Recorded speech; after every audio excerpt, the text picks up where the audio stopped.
How's it going, everybody? This is Seggo Wants here, and this is my interview with Seggo after his big win at Cost 2022 this past weekend, discussing the win as well as what his next goals are for Rivals of Aether and the other games he plays. If you want to see more videos like this, please be sure to leave a like on the video and hit that subscribe button. Plus, ring that bell for notifications for more videos like this in the future. Anyways, on to the video. Alright, so I am here with the big man, the big winner of Cost himself, Seggo. How are you feeling after finally getting this win that you've been looking for so long? It feels pretty good. It's, I don't know, like, so that tournament to me was like, it was like a redemption for, if you know, a tournament called Outrivaled, where basically a lot of the similar entrants were there, minus like BioBurb Windows. So Zara was there, Adi was there, Sparks, Bookworm, Wowels, a bunch of all them came out to Outrivaled, and it was basically our huge regional. And I got fourth, but to me that was not what I expected from myself. I expected like second minimum, and I had a like a cut thumb there. Actually, I'm not even joking. If you ask my from that tournament, it was funny because you can even ask anyone who's there. My thumb started bleeding mid-set against one of the homies called Turbo, and my thumb literally bleeding to death. Like, my thumb was fully red, and I looked, I was like, why is my thumb burning like crazy? And it was just bleeding all the way down. I said, yo, can I go to the bathroom? I show him my thumb, and then he's like, yeah, please go ahead. And you know how that happened is those embarrassing things. I just cut my nails way too short, and that's all that happened. So I was using too much pressure on it, so it just started bleeding like crazy, and it hurt so bad. That was one of the worst tournaments I've ever had in my life, ever, because it was all from a stupid little like fingernail clipping from too short. And basically I was like, well, Cost to me felt like a redemption because it was literally like the same entrance, but they've gotten better. And I'm like, I know I can win, because to me, like, Cost was like a very stacked regional. Like, it wasn't like, I don't know how to explain it, because like, I definitely wanted to win it really badly, but it's not like a tournament I like I'm looking for so long. It'd probably be like a huge offline major, you know what I mean? Right. But yeah, no, but for sure I was super happy to win it. I feel great, and especially doing it with Olympia, a character I really like playing, makes me very happy. Yeah, I mean, I don't know how many times I've said it to you or to everybody else, like, I love Olympia. I mean, we all know why that's the case. I'm not going to go over it, obviously, but yeah, the things you do with Olympia just amaze me, honestly. Like, I do not see any other person doing the things you are doing with Olympia, and it makes me so happy because I love those types of players that really play their character in a way that other people don't, and it just goes to show, like, how you're able to make this game the way you want it to be. Yeah, it makes me very happy. Like Olympia, in a way, I like her like burst movement. Like, sure, she's very slow on the ground and air, like in general, right. But like, I like the way she can burst around with side B and gem, and then like down B stuff, and it's really fun to use. And I think I've gotten to a point where I've optimized a lot of that stuff, and no one's really gotten there yet. Maybe some people are getting close, but like, I'm really happy to how far I've taken her already. Yeah, and I feel like there's so much more you can do with her as well, because I know there were some points, like in your grand final set with Zaro, where like you really went for things. There were a couple moments where you would like up special, but Zaro would DI out of it, and so it wouldn't even hit at all, and you would lose your stock, or it was something else. So it seems like there's more for you to improve with the character for sure.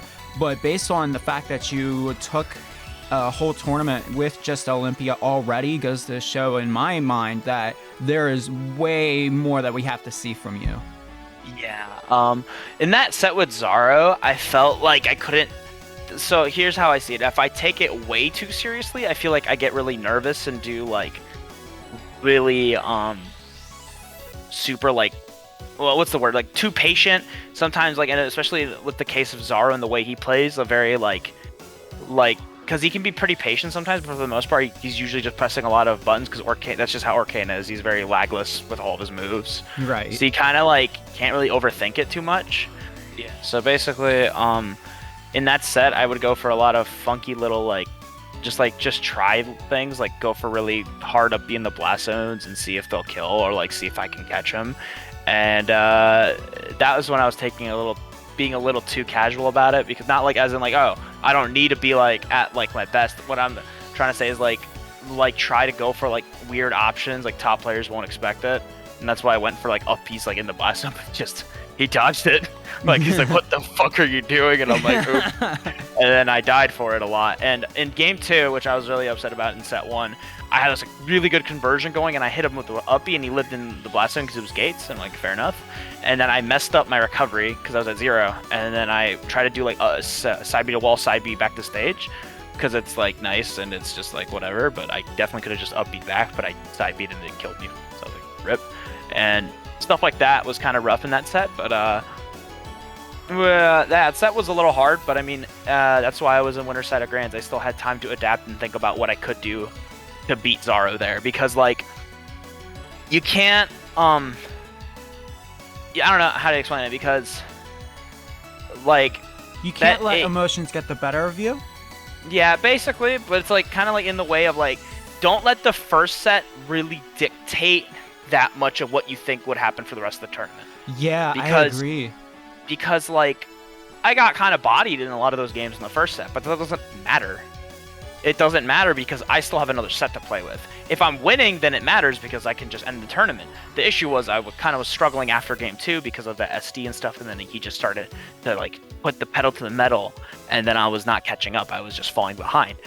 But it took me a couple of those games to realize how far I was falling behind. And then set 2, I just completely switched everything up. Because I noticed a lot during the set, because constantly I would always double jump down air, double jump down air, double jump down air, and he parried it like almost 70% of the time, because at some point I thought he was just going to expect me to switch it up. And I just kept doing it, and then he kept parrying it, and I'm like, well, I guess I'm gonna have to change it eventually. Basically I did, and I started playing a bit more grounded set 2, and started down tilting and dash attacking more basically, and then like when I have to, I will go for double jump dare reads basically, but I will a couple times I think he parried it, but way less than set 1. Set 1 was just kind of like it's like a testing ground, see what the opponent will do and react to some habits and stuff. Yeah, I could definitely tell that going into set 1. I could, like, the first game that you won, I saw like, okay, this is good for you to be able to just like get an idea of how your opponent's trying to like deal with your stuff when you're in that advantage state and eventually winning that game. And then going into those games that Zara wanted to eventually flip the bracket into reset, I could definitely tell that going into game 1 of set 2, you had much more knowledge on how Zara's dealing with your Olympia and what you can do about it. And it really did seem like you were not fazed whatsoever by what happened in the previous set. And I knew like deep down, Seggo's got this. There's no way he's not gonna win this. Yeah, in my head, you can't like. It's funny to like see how people think how you think. You know, it's fun. It's a weird way to explain it, but it's always curious. It's always curious. Gives me a lot of curiosity and like how people think about how sets are going. Because I was looking and like people would all be like, "Oh, I thought you were going to lose. You were getting bodied or something." And like looking at Twitter or looking at Twitch chat, and you see how people were reacting to as the set was going on. I saw that like a couple people were like, "Oh my God, Seggo's getting destroyed right now. Zaro has this," and then there were a couple people who were like, "Yeah, I think Seggo still got this. He's not like phased." But some people were like, "Oh my God, Seggo's definitely getting tilted," and which makes me interested because I'm just wondering what gave that off, because it's just kind of like I guess like because like unless I'm like physically like consistently like shaking my head like God damn it, or like looking actually upset, like a lot of the times, funnily enough, you know what I say? Okay, I know it's gonna sound really stupid and some people might hate that, but when I lost game 3 of set 2, which Zaro adapted really well. Now he's a top player. That's what I expect from him to do. I don't expect to just 3-0 him. You can, right? But you don't expect that. Yeah. So we're not Uda here. Yeah. Well, yeah, Uda also had 2 games, and he just went in there just to destroy Zaro. Like, straight up. Like, he had only a best of 3, but yeah, I think even in a best of 5, he would have won, because I've never seen Uda play that prepared for something, and I've never seen Zaro look so lost. Yeah, I talked to him afterwards, and I was like, what the F, dude? Like, what were you thinking, like, through that? And he was like, it pretty much was summed down to, I had a game plan going into it, and I just pressed buttons, man. Yeah, like Uda told me about it a little bit too, and he was like kind of like, yeah, he was just preparing with VOD review and stuff like that, and that's why he looked very prepared for that. But like I guess for me, when after he won Game 3 of my set with Zaro, it was interesting to see because like he destroyed me, and I was like, that's fine, that's how it happens. Like, Yeah, sometimes you just get destroyed, and especially with a character as volatile as Olympia IMO, because Olympia, she has a terrible recovery. Her recovery's so bad, and especially in a matchup like Orcane. But the matchup like Orcane where he just spams bubble at ledge, I can't really do anything, so I just kind of die. So wasn't really phased by the fact that it happened, and me and Zara were kind of taking it lightly because we were like saying funny things throughout the set. Like I remember I lost game 2 of set 1, or it was like no, game 3, because he doubled down smash because I thought he was gonna panic parry, and then he down smashed me and I died, and I looked at him, and he would sometimes when he does like gets a down smash kill, he'll like keep spamming a C stick down. I looked at him, put my controller out, and I just started spamming the C stick down. He started laughing because I knew I was like yeah he got it. That's the Orcane special, you know, it's the Orcane classic. And then when he destroyed me set 2 game 3, I said, that was some nice adaptation there, Joshua Nye. I know it's stupid, and some people will be like, oh my god, whatever. I'm like, bro, it's like half of it's like we were having fun anyways with it. So, and I obviously really wanted to win, but I was like, well, yeah, it was like kind of jokingly made that. I was like, wow, he did a really good job adapting. So I was just like, all right, well, good job. But I also like feel like, I don't know, that set was weird because it was like game 3 and 4 was bad. Like 4 started off really badly. It was kind of even for the most part, but like by the end of game 4, it was like I was like at like 60 or 70 because I was getting edge guarded, and then he messed up, and obviously that's his fault for messing up, but he like messed up like dropping off platform, and he went off stage with like no resources. He side me back to stage with no puddle, and I parried it, and I just like double fared him off the stage, and the last one spiked, and then he just mistimed his Orca hop. Like I knew he had his jump, but he mistimed it, and he literally died for it. Like he had his jump and everything. He could have made it back. He just had no puddle, so it was obviously a lot more risky.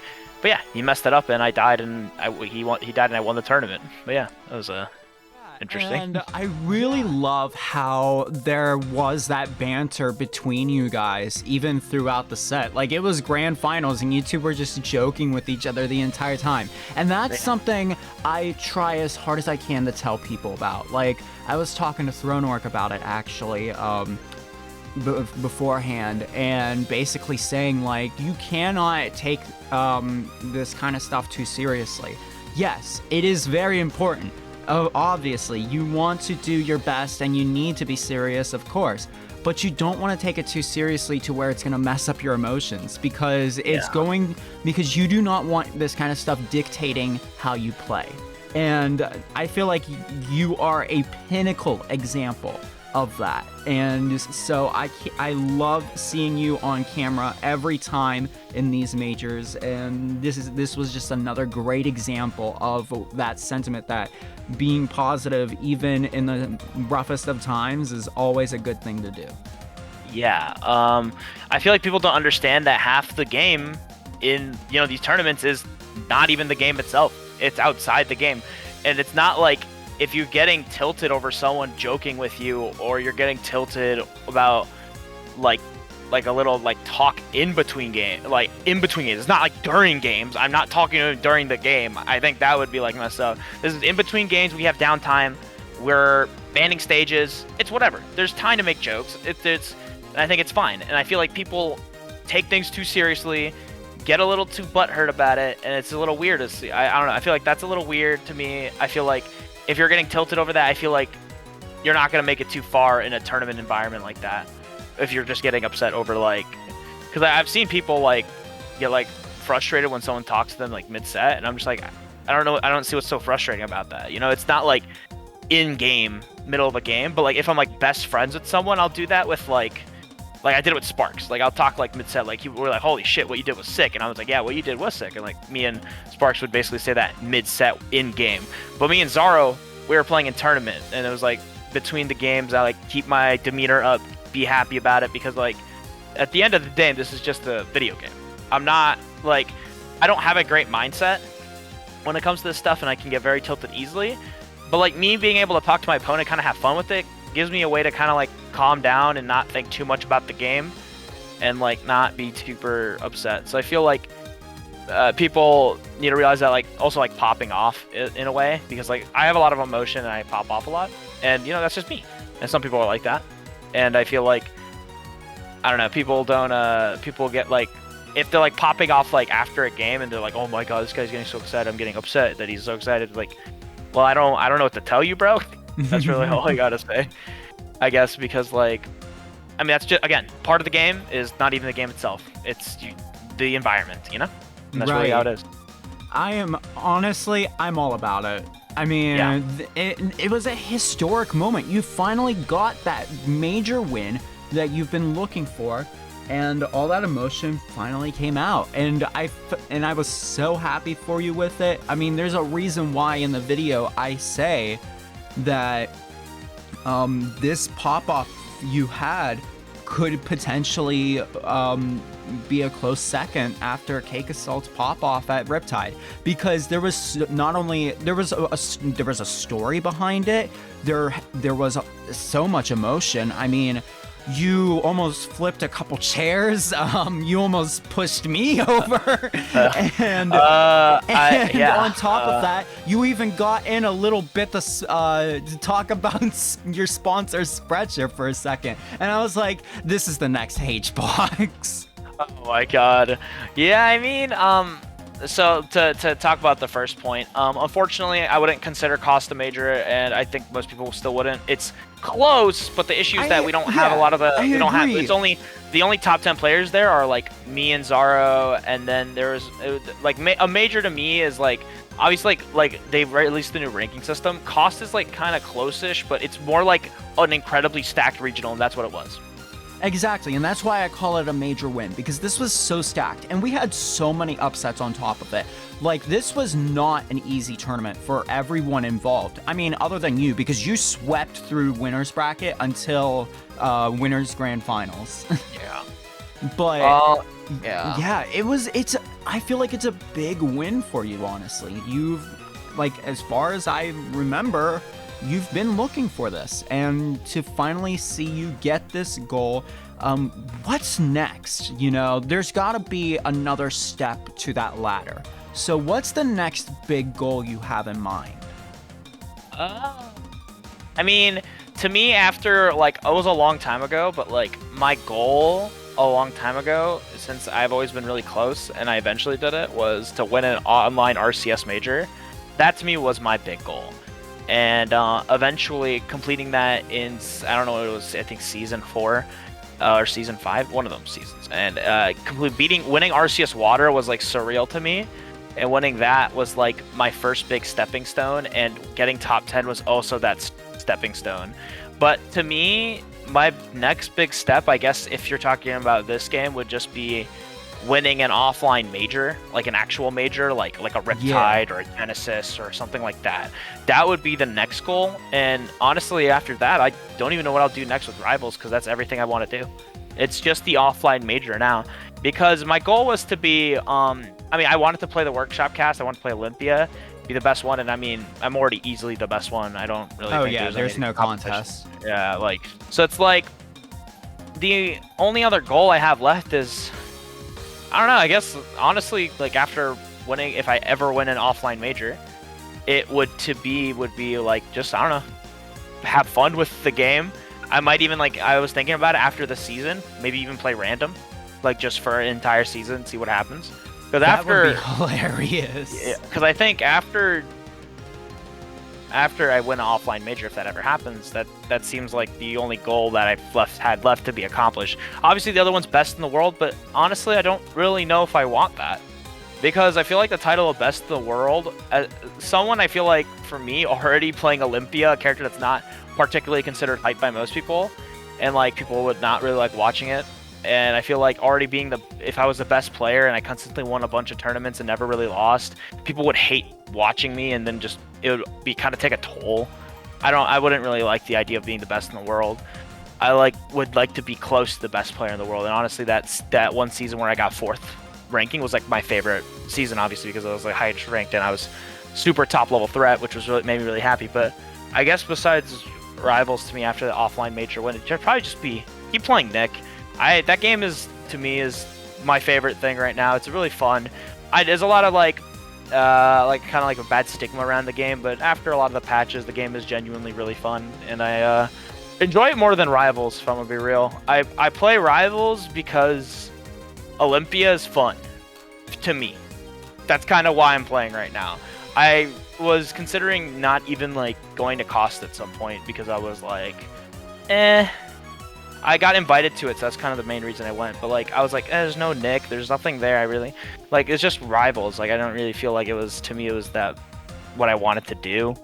But like after RCS June, when I got second and only lost like Cake and Soul Rifle, I was like, well, I guess I gotta keep playing, huh? So I kept playing, and that's basically it. Yeah, I've been also watching a lot of NASB as well with PX Champions. Shoutouts to them. And correct me if I'm wrong, aren't you like the best Zim in the world? Yes. Yeah, that's what I thought, because like your Zim goes stupid crazy. I've talked to a couple people before, and I'm easily a top 10 player right now. There are people who consider me top 5 and potentially even top 3. Like, rankings right now goes as like easily Bodidi, Blazing Pasta, and after that it's interchangeable between a lot of top players. But some people even consider that after Blazing Pasta it's me. And I'm the best Zim.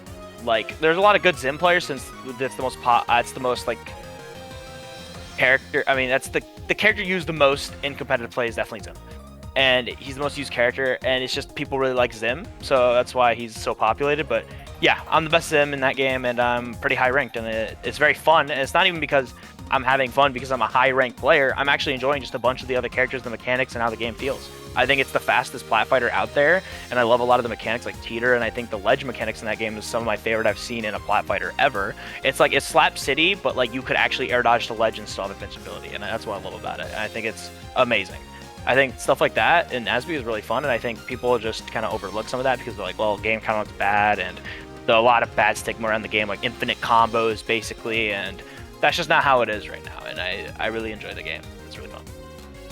Well, you heard it here, folks. Be on the lookout for some more NASB action coming in from Seggo here in the future, if he gets that big major win he's been looking for. But that's gonna be it for our little interview here. So thank you guys for watching, and have a good one.